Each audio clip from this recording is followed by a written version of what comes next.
All right, let's talk about your normal life. All the stuff we just do without thinking.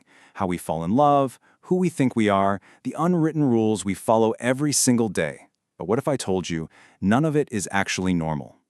Today, we're going to pull back the curtain on why. Okay, so picture this. An alien lands on Earth, and as the historian Alan Macfarlane puts it, they would be, well, completely baffled by us. Seriously. They'd look around and see a species that talks about peace but is always fighting. A species obsessed with equality, but at the same time creating all these crazy hierarchies. We say we're rational, but, we live our lives based on all these myths and stories. Seeing ourselves through that alien's eyes, it kind of forces you to admit we're a walking, talking bundle of contradictions. So yeah, if we're this full of contradictions, how on earth do we make sense of who we are? How do we function? That's the huge puzzle we're digging into. It's the big question that's going to help us start peeling back all these layers of what we think of as, reality. So let's start with the most basic thing imaginable. Who are you? I mean, really. It sounds like such a simple question, right? But believe me, the answer is way more complicated and a lot weirder than you might think. I love this way of thinking about it. Think of your identity like a cosmic address. It's something the author, Macfarlane, used to do as a kid. He'd write down his name, then his house, his village, England, the world, all the way out to the universe. It's brilliant, isn't it? Each one of those is a layer of who you are. You're an individual, sure, but you're also part of a family, a town, a country. It's like we're a bunch of nested containers, one inside the other. Okay, but here's where it gets really interesting. That very first layer, the individual me, isn't the same for everyone. For those of us in the West, we tend to think of ourselves as this separate, distinct person. I am Steve. I am Lily. But in tons of other cultures, like a village in Nepal that Macfarlane studied, it's totally different. Your identity is all about your relationships. So you wouldn't say, I am Lily. You'd say, I am the big daughter, or I am David's mother. Who you are is defined entirely by how you're connected to everyone else. Wild, right? And that brings us to the next layer of who we think we are, gender. Simone de Beauvoir nailed it with this quote. It's this idea that, yeah, there are biological facts, but what it means to be a man or a woman, that's something we learn. It's a role we're taught, a script we're handed, practically from birth. Just think about it for a second. We have all these ideas about what's masculine and what's feminine. But a quick look around the world shows those rules get thrown right out the window. There are places where men wear skirts and makeup as a matter of course, places where women shave their heads, where women do all the heavy physical labor. It's a huge reminder that so much of what we call natural is really just local custom. It's just the story a particular group of people decided to agree on. All right, let's go up another layer. Your country. We feel this really deep, powerful connection to being, say, American or Japanese or British, right? Like it's some ancient, primal thing. But here's the kicker. It's not. The whole idea of a nation is super recent. We're talking less than 200 years old for most of them. Go back just a couple of centuries, and some farmer in the French countryside wouldn't have called himself French. He would have said he was from Brittany or Gascony. His identity was local, not national. And Albert Einstein, well, he did not mince words about this. He called nationalism an infantile disease. He saw it as a really powerful and dangerous story we tell ourselves to create an us and a them, and we all know where that can lead. The point is, even something that feels as real and solid as your passport, it's all based on a story we invented pretty recently. Okay, so if who we are is a story, what about our most private, intimate relationships? Now we're going to zoom in on love, marriage, and family.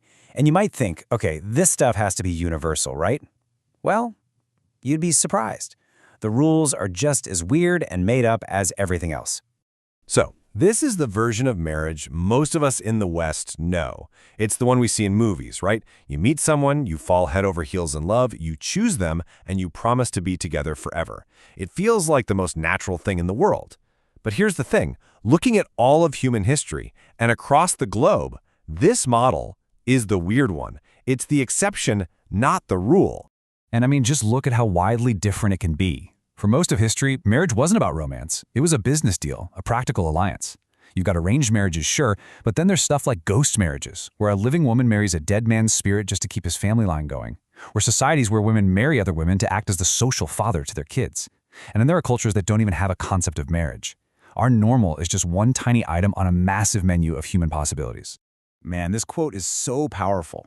It really gets to the heart of a huge shift that's happened. For so many people, family wasn't just, your parents and siblings. It was everything. It was your government, your bank, your school, your retirement plan. It was your entire world. And what this Pomo elder is saying is that this huge, all-encompassing idea of family is fading away, being replaced by our modern Western idea, where it's all about the individual, and the family is a much smaller, sometimes more fragile thing. Okay, let's zoom out again. We've talked about ourselves, we've talked about our families. Now let's look at how we act in big groups. And here's a weird connection for you. It turns out that playing games and fighting wars have a ton in common. I know, they sound like total opposites, but they're both about one thing: how we deal with conflict.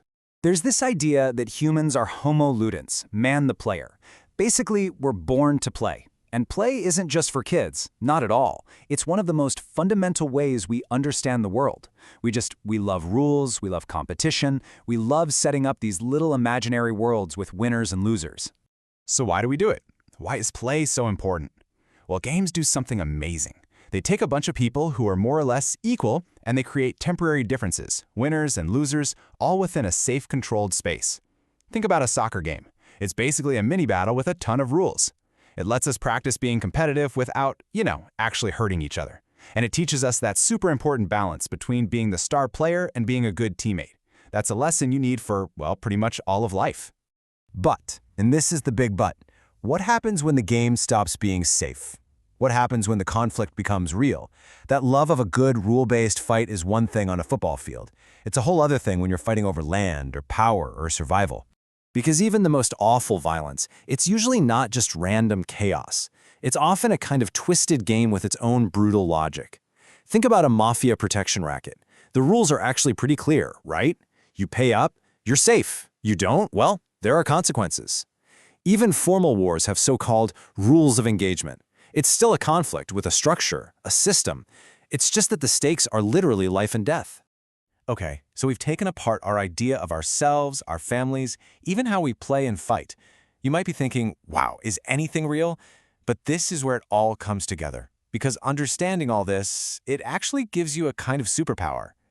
So here it is, the big takeaway. Almost everything you think of as solid, permanent, and natural about your life, it isn't. It's a human invention. It's a story we made up. Your identity, your idea of family, your country, they're not natural laws like gravity. They're cultural creations, like a novel or a piece of music. Now, that doesn't make them lies. They are incredibly powerful fictions that, for the most part, allow all of us to live together without total chaos. And the best part is, we're making this stuff up all the time.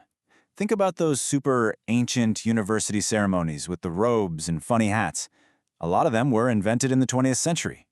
Or how about the classic English curry house?